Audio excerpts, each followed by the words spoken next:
ইলেকশ্যনত বিজেপি খৰুৱাৰ পৰা হয় নে নহয়? সেইকাৰণে মই শয়নে সপোনে এটাই দেখি আছো যে 26ত মোমাই আৰু চাচা আৰু মামা এই দুইজনক মই সদায় সপোনত দেখি থাকো যে দুইজনক ৰছীৰে চকীৰে সৈতে বান্ধিছো আৰু দুখীয়া মানুহবিলাকক লগত লৈ এনেকে দলিয়াই দিছো। সদায় দেখি থাকো। এইটো সপোন পূৰ হ'বনে নাই? পূৰ হ'বনে নাই? চাচা আৰু মামাক দলিয়াই দিব পাৰিম নে নাই? পাৰিম নে নাই? পাৰিম নে নাই? পাৰিম নে নাই? মই সকলো ৰাইজকে অনুৰোধ জনাইছো এটাই সংকল্প লওক যে চাচা আৰু মামাক 2026ত দলিয়াব লাগিব আৰু যদি দলিয়াব নোৱাৰো সদায় মামাৰ অত্যাচাৰৰ বলি হৈ থাকিব।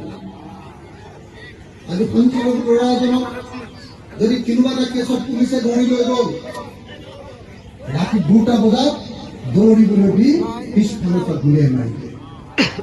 মানে নে নামানে? এনকাউণ্টাৰ কৰে নে নকৰে? চৰকাৰে এই কাম কৰিব পাৰে জানো? কৰিব নালাগে হয় নে নহয়? কিন্তু হিমন্ত বিশ্ব শৰ্মাই দাড়ি আৰু টুপি দেখিলে পাগলা হৈ যায় আৰু লগে লগে গুলিয়াবলৈ নিৰ্দেশ দিয়ে। হয় নে নহয়? হয় নে নহয়? হয় নে নহয়? গতিকে এই অসম আমি বদলাব লাগিব। হিন্দু আৰু মুছলমান একেলগে থাকিব লাগিব। মুছলমানে হিন্দুৰ বিৰুদ্ধে কথা কোৱা বন্ধ কৰিব লাগিব আৰু হিন্দুৱে মুছলমানৰ বিৰুদ্ধে কথা কোৱা এৰি দি একেলগে ক'ব লাগিব যে হিন্দু মুছলমান সকলোকে আমাক সমভাৱে জীয়াই থাকিবৰ কাৰণে অধিকাৰ দিয়া, অধিকাৰ দিয়া, অধিকাৰ দিয়া। হয় নে নহয়? হয় নে নহয়? অসমৰ 100জন মানুহৰ ভিতৰত 28জন মানুহৰ মাটি নাই, ভূমি হয় আমাৰ মাটিত থাকে, নহলে মাটি কিমান কণ আছে ঘৰটো বনাবলৈও জোৰা নাই। এনেকুৱা ধৰণৰ মুৰ্গীৰ গঁৰালৰ সমান ঘৰৰ নিচিনা বনাই থৈছে। 100জন মানুহৰ ভিতৰত 28জন মানুহৰ মাটিয়েই নাই। হিন্দুৰো নাই, মুছলমানৰো নাই, বুজিছেনে? চৰ চাপৰিও নাই, চাহ বাগানো নাই। এনে কাকো মাটি দিবৰ কাৰণে কোনো ব্যৱস্থা নকৰে। খালি কয় মুছলমানে দেশখন খালে মুছলমানক মাজে মাজে এটা দুটা লাভ দি থাকিব পাৰিলে আমাৰ ভাল। এইটো কি চৰকাৰ হ'ল? এইটো কি চৰকাৰ হ'ল? যি চৰকাৰে এটা জাতিক হকে বিহকে টাৰ্গেট কৰি অত্যাচাৰ কৰে সেই কামাৰটোক তুমি ভিক্লাৰিজিম বুলি কয়। হয় নে নহয়? সেইটোকেতো ফেচিবাদ বুলি কয়, সেইটোকেতো স্বেচ্ছাচাৰী শাসন বুলি কয়। আৰু সদায় আমি পৃথিৱীত দেখিছো যে যদি কোনোবা শাসকে স্বেচ্ছাচাৰী শাসন চলায় তেতিয়া ৰাইজে ধৰি বান্ধি সেই স্বেচ্ছাচাৰী শাসকক সদায় নদীৰে দলিয়াই পেলাই দিয়ে। হয় নে নহয়? গতিকে হিমন্ত বিশ্ব শৰ্মাই 25 বছৰ কেতিয়াবা কংগ্ৰেছত থাকে, কেতিয়াবা বিজেপিত থাকে, বহুত অত্যাচাৰ কৰিলে তেওঁক আৰু সহ্য কৰিব নোৱাৰি যেনে তেনে 26ত আমি তেওঁক ব্ৰহ্মপুত্ৰত দলিয়াই পেলাবই লাগিব, পেলাবই লাগিব আৰু পেলাবই লাগিব।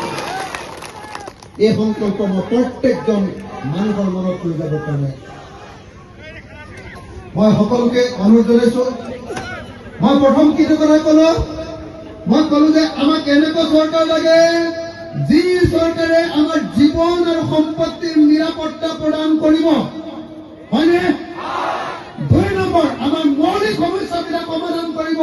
মাটি দিব, বানপানীৰ পৰা ৰক্ষা কৰিব, দলং দিব, ৰাস্তা দিব, স্কুল দিব আৰু হস্পিটেল দিব। এইকেইটা বস্তু যদি কোনোবা চৰকাৰে দিব নোৱাৰে তেতিয়াহ'লে সেই চৰকাৰৰ লগত আমি নাই। হয় নে নহয়? হয় নে নহয়? হয় নে নহয়? আৰু এই কথাটো সদায় মুছলমান হৈ থাকিব কাৰণে সদায় ভয় কৰি থাকিব লাগিব। মুছলমান হৈ থাকিব কাৰণে সদায় ভয়ে ভয়ে খালি কংগ্ৰেছকে ভোট মাৰি থাকিব লাগিব, কাৰোবাৰ ভোট বেংক হৈ থাকিব লাগিব। এনেকুৱা নহয় শ্ৰদ্ধেয়। স্পষ্ট ৰূপত এটা কথা কৈ দিয়ক, বিজেপিক যেনেকৈ উপৰাম বুলি কৈছো কংগ্ৰেছকো স্পষ্ট ৰূপত কৈ দিয়ক যে তোমালোকে যোৱা ৭৭ বছৰ শাসন কৰাৰ পাছতো মুছলমান মানুহক কিয় মাটিৰ পট্টা নিদিলা? নিদিব? দিব লাগে নে নালাগে? দিব লাগে নে নালাগে? লাগে নে নালাগে? যদি আজি পট্টা দি থৈ গ'লহেঁতেন তেতিয়াহ'লে হিমন্ত বিশ্ব শৰ্মাই আপোনালোকৰ ঘৰবিলাক ভাঙিব নোৱাৰিলেহেঁতেন, হয়নে নহয়? মই আন্দোলনকাৰী চাওক, মই কাৰোবাক ভাল পাই কাৰোবাক তেল মৰা মানুহ নহয়। মই স্পষ্ট ৰূপত এটা কথা কৈছো, বিজেপি আমাৰ আটাইতকৈ ডাঙৰ শত্ৰু, কিন্তু কংগ্ৰেছেও কিন্তু বাৰু সুদাই এৰি থৈ আমাক যোৱা নাই, মাজে মাজে সিহঁতো আমাক দিগদাৰ কৰি আছে, হয়নে নহয় ৰাইজ? সেইকাৰণে মনত ৰাখিব লাগিব যে যেতিয়াই কংগ্ৰেছক ভোট দিম, এইবাৰ স্পষ্ট ৰূপত ক'ব লাগিব, ভোট দিছো হয়, এইবাৰ যদি কাম নকৰা ব্ৰহ্মপুত্ৰত তোমালোকক বিজেপিৰ নিচিনাকে আকৌ দলিয়াই পেলাম, হয়নে নহয়? হয়নে নহয়?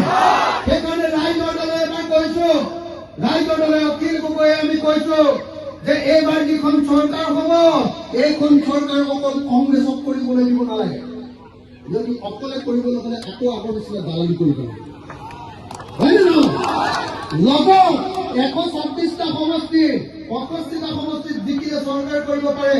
70টা সমষ্টিত যদি আমি জিকো গোটেইবিলাকে, তাৰ 20টা সমষ্টি যদি আমাৰ হাতত, ৰাইজৰ দলৰ হাতত থাকে, তেতিয়াহ'লে কংগ্ৰেছে লেখি পিটি কৰিব নোৱাৰে।